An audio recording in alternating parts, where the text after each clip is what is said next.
से मिला है संयम का उपहार, पुष्पदंत गुरुवर से मिला है संयम का उपहार। ऐसे प्रमुख गुरु चरणों में वंदन बारंबार, आया है महामहोत्सव रजत दीक्षा का उत्सव, आया है महामहोत्सव रजत दीक्षा का उत्सव।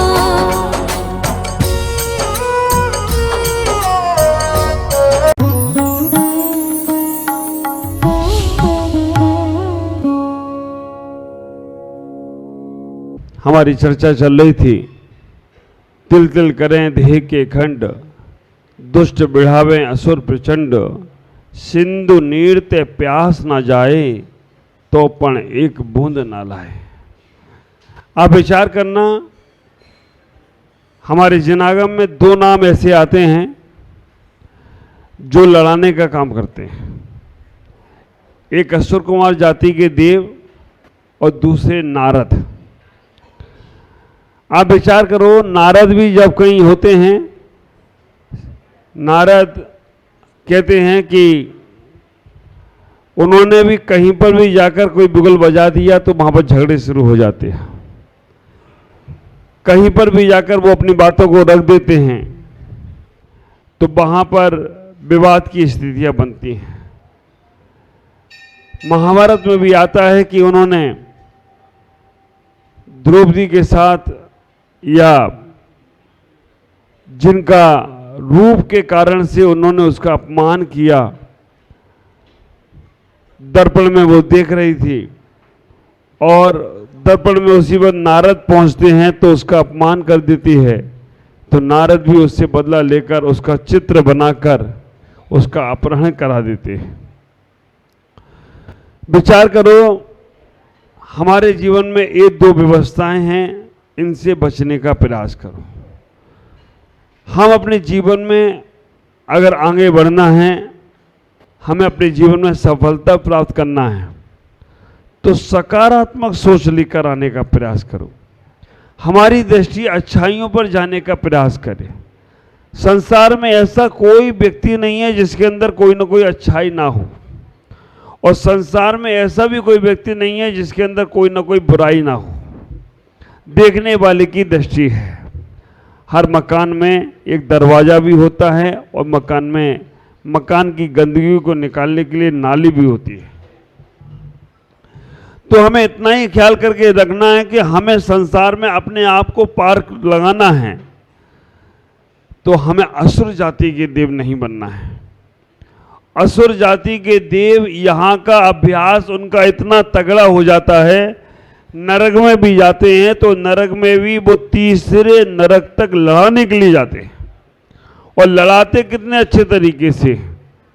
असुर कुमार जाति के देव बहुत सुंदर होते हैं, और सुंदर होने के बाद जैसे ही जाएंगे वहां पर एक नारकी आता हुआ दिखेगा तो वो कहेंगे, देखो ये बचपन में तुम्हारे सताता था, बचपन में तुम्हारे साथ दुर्व्यवहार करता था। नरक में जाना खराब नहीं लग रहा है मुझे, क्योंकि वो नरक में जा रहे हैं, वो गलत काम के लिए जा रहे हैं, तो नरक में जाना भी खराब है। और नरक में हमारे स्वर्ग के देव जाते हैं, वो संबोधन के लिए जा रहे हैं। वो नरक में जाकर भी पुनर्जन्म कमा रहे हैं। जा तो नरक में ही रहे हैं, लेकिन नरक में एक जीव जा रहा है जो लड़ाने का काम कर रहा है, और एक जीव जा रहा है जो उन्हें निकालने का काम कर रहा है। ख्याल करो, कल मैंने कहा ही था आपसे, जेल के अंदर एक व्यक्ति जा रहा है जो सुधारने का काम कर रहा है, और एक व्यक्ति जा रहा है जो पाप करके जा रहा है। तो हमें इतना ही विचार करके रखना है कि अगर हम कहीं भी जा रहे हैं, स्थान कोई भी हो, लेकिन तुम्हारी मनस्थिति क्या है, क्षेत्र कोई भी हो, तुम्हारी भावनाएं क्या है, तुम्हारी मानसिकता क्या है। अगर तुम्हारी मानसिकताएं अच्छी हैं तो बुरे क्षेत्र में भी तुम पुण्य कमा के आ जाओगे, और मानसिकताएं अगर दूषित हैं तो अच्छे क्षेत्र में भी तुम्हारा पाप का ही सृजन होगा।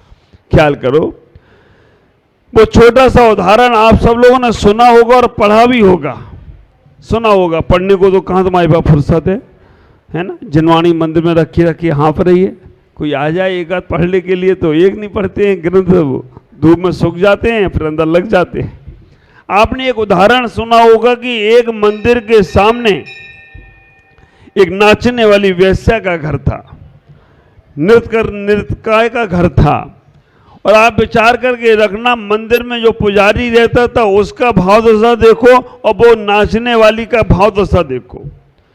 मंदिर में जब कभी आरती होती थी, मंदिर में जब कभी पूजा पाठ होती थी, मंदिर में जब कभी घंटी और घंटा बजते थे, तो उस नाचने वाले के मन में ये भाव आता था, भगवान मेरा भी कभी पुण्य उदय आ जाए तो मैं भी एक बार भगवान के दर्शन कराऊं, एक बार मैं भी अच्छे कर्म कर लूं, मेरा कब ऐसा पुण्य का उदय आएगा। वो वैश्यालय, वो नृत्यिका अपने घर में बैठकर पुण्य कमा रही थी।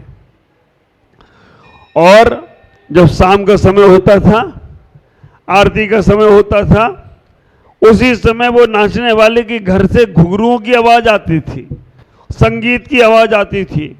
आखिरकार वो आवाज उस पुजारी को इतना प्रभावित करती थी, उस पुजारी के मन में भाव आता था, कभी मैं भी जाकर इसका नाच देख कर आ जाऊं, नृत्य देख कर आ जाऊं। लेकिन शर्म के कारण से अगर मैं उसका नृत्य देखने गया तो लोग मुझे धर्मात्मा नहीं समझेंगे, पुजारी नहीं समझेंगे, हमें भी गलत व्यक्ति मानने लगेंगे।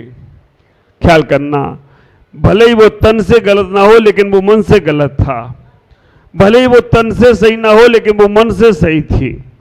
आखिरकार दोनों को हिम्मत नहीं आ पा रही थी। वो इसके मन में, नाचने वाली के मन में यही विचार आ रहा था कि मैं मंदिर गई, मैं वहां गई, मुझे निकाल ना दिया जाए, मुझे कोई अंदर प्रवेश नहीं करने देगा। और ये सोच रहा था कि मैं वहां गया तो मुझे मंदिर में आने नहीं देगा। दोनों लोगों ने हिम्मत करी। हिम्मत करने के बाद दोनों लोग एक दूसरे के पास जाने लगे। वो वेश्यालय जाने को तैयार हुआ और वो मंदिर आने को तैयार हुआ। ख्याल करो, वो वेश्यालय जाने को तैयार हुआ, वो मंदिर आने को तैयार हुआ। अचानक इतनी घटना घटी, रास्ते में दोनों का एक्सीडेंट हो गया। और एक्सीडेंट होने के बाद वो पुजारी कहाँ गया? कहाँ गया पुजारी? मर के कहाँ गया? और वो वेश्या जो थी नाचने वाली, वो मर के कहाँ गई? आप लोग कितने कॉन्फिडेंस से कह रहे हो ना, क्योंकि आपको मालूम है कि भाव दशा उसकी जैसी थी वैसा ही उसके साथ हुआ। वो नाचने वाली चली गई स्वर्ग और वो चला गया नरक। तो आप विचार करके रखना, नरक में असुर कुमार जाति के देव जा रहे हैं, वो लड़ाने का काम कर रहे हैं, और वहां पर सीता का जीव जा रहा है तो लक्ष्मण का संबोधन कर रही है, रावण का संबोधन कर रहे हैं। तो आप अपने जीवन में कभी भी किसी के साथ ऐसा व्यवहार ना करें। और मैं आपको एक चीज बहुत सुंदर सी बता रहा हूं, जो गुरुदेव ने मुझे सूत्र दिए थे, उन सूत्रों को अमल करो, आपको बड़े लाभ होने वाला है। आचार्य भगवान ने मुझे 3 सूत्र दिए जीवन में, और वो तीनों सूत्र जीवन के तत्वा सूत्र, महासूत्रों से बड़े सूत्र हो गए। पहला सूत्र उन्होंने हमें दिया कि बेटा, कभी भी समाज में जाओ ना तो 13 और 20 के चक्कर में नहीं पड़ना। ये 13पंथी और ये 20पंथी, ये सब पागलपंथ हैं।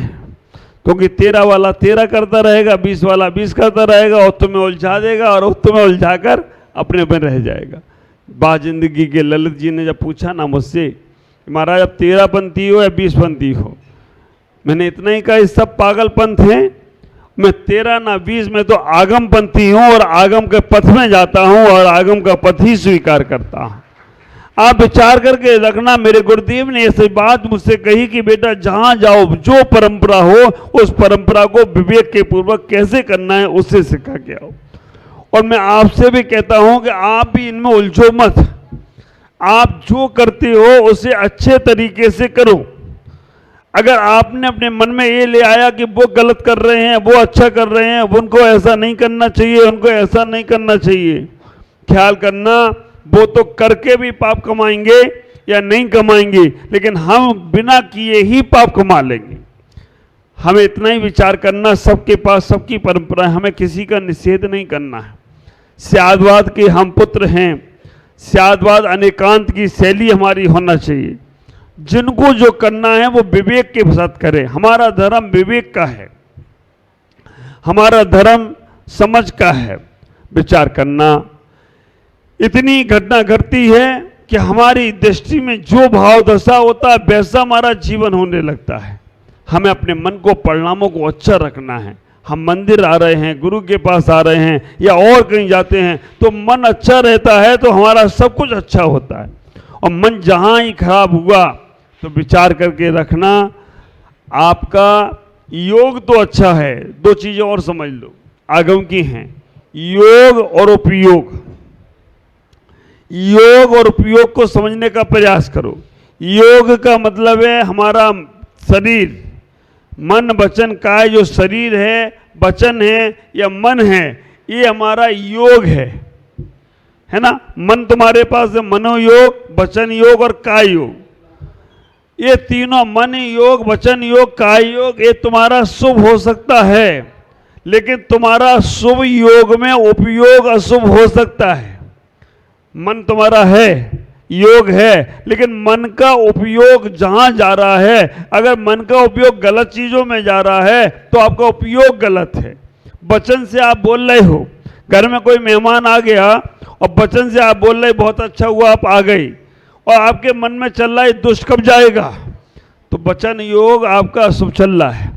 काय से तो आप कर रहे हो पूजा या कुछ भी कर रहे हो, लेकिन उस काय से पूजा करने में ये नहीं देख रहे हो कि अशुद्धि के कपड़े हैं या अशुद्ध अवस्था है, करे जा रहे हो, तो उपयोग तो आपका शुभ हो सकता है लेकिन योग आपका गलत है। तो आप विचार करके रखना, योग की शुद्धि भी जरूरी है, लेकिन उपयोग की शुद्धि से ही हमारे जीवन में कल्याण होने वाला है। अब कई बार ये होता है कि हमारा योग तो शुभ नहीं है लेकिन उपयोग शुभ है।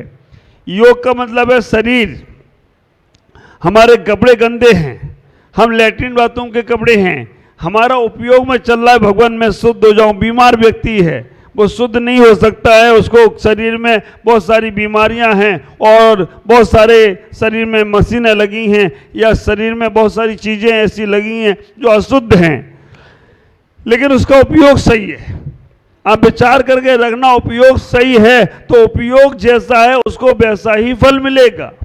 एक माँ अपने बच्चे को बोलती है, जब बच्चा गलती कर ले तो बच्चे को बोलती है तू मर जाता तो अच्छा होता। उसके वचन तो अशुभ हैं लेकिन उपयोग क्या है, वचन योग में उपयोग क्या है, वचन उपयोग में ठीक हो जाए। कोई माँ नहीं चाहती मेरा बेटा मरे, वचन तो उसके अशुभ निकल रहे हैं लेकिन उसका उपयोग शुभ है। आप विचार करके रखना, काय से कुछ गलत क्रिया चल रही है लेकिन उस गलत क्रिया में भी हमारा उपयोग शुभ है तो वो क्रिया का फल हमें मिलने वाला है। सबसे इतना ही कहूँगा कि आप अपने जीवन में कभी ऐसे पाप नहीं कमाएं जिससे बाद में तुम्हें उन्हें भोगते समय बहुत अशुभ का, बहुत पाप का आश्रय होवे। हमारे अंदर शुभ भाव चलते रहें, अच्छा सोचो, अच्छा बोलो। आप विचार करना, गांधी जी के 3 मंदिर तो सबको मालूम है ना। एक आंख पे हाथ रख के बैठा है, दूसरा मुंह पे हाथ रख के बैठा है, तीसरा कान पे हाथ रख के बैठा है। मेरे तरुण सागर जी का चौथा बंदर भी याद करो, है ना। आप विचार करके रखना, ये 3 बंदर तो सबको मालूम है, कान पे हाथ रखे, आंख पे रखे, मुंह पे रखे है, लेकिन हमारे तरुण सागर जी महाराज ने एक चौथा बंदर बनाया। वो चौथा बंदर माथे पे हाथ रखे। और आप विचार करके रखना, माथा खराब होते ही सारा सब कुछ खराब हो जाता है। आंख की खराब होगी, कान भी खराब होगा और तुम्हारा जवान भी खराब होगी। माथा खराब नहीं होना चाहिए। वैसे 3 बंदर की आवश्यकता ना पड़ेगी। अगर माथा तुम्हारा सही है तो विचार करना, हम बुरा ना सोचें तो तुम्हारा जीवन ना बुरा देखेगा, ना बुरा बोलेगा, ना बुरा सुनेगा। हमें अपने जीवन को, मन को इतना चंगा और इतना अच्छा बनाना है कि जिससे हमारा जीवन अच्छा हो। ख्याल करो, सिंधु नीर ते प्यास न जावे तो अपन एक बूंद ना लावे। अभी गर्मी समय आ जाएगा, आपकी पानी की बोतल बगल में रखोगे। बहुत से साधक, दिगंबर जन साधक तो नहीं लेकिन अन्य साधक पानी की बोतल लेकर ही बैठते हैं। ख्याल करके रखना, पानी उनके बगल में रहता है। तो हमें इतना ही विचार करना, एक एक बूंद पानी के लिए आपको यहां पर तैयारी मिल जाती है, लेकिन वहां सिंधु नीरते प्यास ना जावे, एक भी बूंद मिलती नहीं है। इतनी यहाँ तो प्यास लगी, एक गिलास 2 गिलास या बिस्लरी की बोतल से प्यास बुझा लोगे, लेकिन नरकों में इतनी प्यास लगती है कि और वहाँ एक बूंद पानी पीने को नहीं मिलता है। और पानी पीने के लिए नदी में दौड़ो तो वो नदी खून और पीप की बह रही है, पानी नहीं मिलता है। अभी एक उदाहरण कहीं पढ़ रहा था, हाँ, बुंदेलखंड में कोई घर का पिता मर गया, अर्थी जा रही थी, 7 दिन में एक बार नल आते थे, अर्थी जा रही है, तैयारी हो गई। अब सत्य है नहीं है, लेकिन मैंने पढ़ा, अर्थी तैयारी हो गई, जाकर अर्थी उठा ली और चलने लगे शमशान। इतने में किसी ने कह दिया नल आ गए, पानी नल में आ गया है। उसने अर्थी रखी, उसने कि पानी मिलेगा नहीं, 7 दिन बाद मिलेगा, पहले अर्थी तो बाद में निपटाएंगे, पहले पानी भर लो यहाँ पर। वो अर्थी रख के चला गया पानी भरने के लिए। मैं आपसे कहना चाहता हूँ कि अगर तुम्हें उस जल के लिए तड़पना नहीं है तो यहाँ उन जल को हम बेअर्थ में फेंकने का प्रयास ना करें। घर में पोछा भी लगाएं तो गीले कपड़े से भी पोछा लगा सकते हो, नहीं तो फव्वारा चालू किया, पाइप चालू किया और दे दनादन शुरू। और अनछने पानी का ख्याल करो, जितना तुम बच सको, दूसरे को देखना नहीं। मोक्ष मार्ग स्वयं को देखने का मार्ग है, कल्याण का मार्ग स्वयं को देखने का मार्ग है। और दूसरों को जो जो देखते हैं वो कभी सुखी नहीं हो सकते। एक सुखी, विचार करना, एक सुखी, 2 दुखी, 3 में झगड़ा, 4 में लफड़ा। अगर तुम अपने आप को देखते हुए चल रहे हो जीवन में तो तुम सुखी रहोगे। 2 को देखने के लिए गए तो दुखी होने वाले हो, न वो तुमसे संतुष्ट होगा ना तुम उसे संतुष्ट कर सकते हो। और 3 जाओगे तो वहां झगड़ा होना ही होना है। ख्याल करो। आज इतना ही कहूँगा, हम अपने जीवन में सावधान हों, अपनी चर्याएं इतनी अच्छी बनाएं कि ये सारी की सारी जो नरक की व्यवस्था बनाई जा रही है, बताई जा रही है, ये हमारे जीवन में नहीं घटे, उसी के लिए कहा गया। और अगर इसी बात को मोटिवेशन वाला कोई कहेगा ना तो तुम्हें लगेगा वाह गजब क्या बात कही गई। मैं आपसे कह रहा हूँ सारे मोटिवेशन फेल हैं अपने जिनागम के सामने। इसलिए आज इतना ही करना, कभी किसी की चुगली चोटी नहीं करना है, कभी किसी के बारे में गलत नहीं सोचना है, कभी किसी के बारे में गलत नहीं बोलना है। तुम्हारा कभी भी असुर जाति का देव नहीं बनोगे। और अपने जीवन में पानी को व्यर्थ नहीं फेंकना है तो कभी भी तुम्हें पानी के लिए तड़फना नहीं पड़ेगा। आज इतना ही।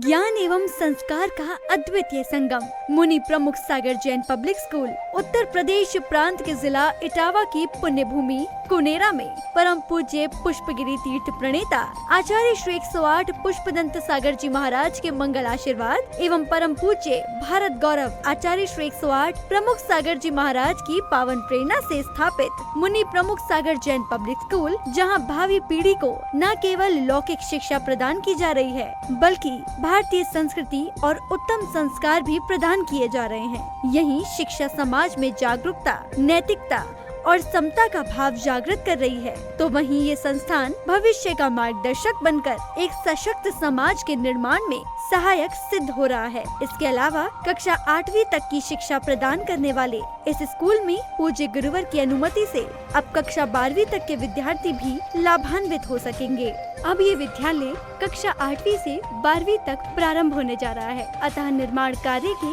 शीघ्र आरंभ हेतु सधर्मी बंधुजन अपना अपना धर्म योगदान देकर इस पुण्य कार्य में सहभागी बने और अनंत कालीन धर्म लाभ अर्जित करें। अधिक जानकारी एवं सहयोग हेतु संपर्क करें छुलक Shri Paramanand Sagar ji, Anand Baba, Shri Chhavi Sethi, Dimapur, mobile number 9436003664, Shri Rajesh Elani, Dimapur, mobile number 9346666666, Sangeeta Jain, Etawah, mobile number 9897795058, Shri Mithun Jain, Etawah, mobile number 7300726318 एवं 9411989700। बैंक डिटेल्स, बैंक का नाम बंधन बैंक, खाता संख्या 1022000048325568, IFSC कोड BDBL 00020101, खाता नाम श्री दिगंबर जैन आचार्य प्रमुख सागर सेवा ट्रस्ट।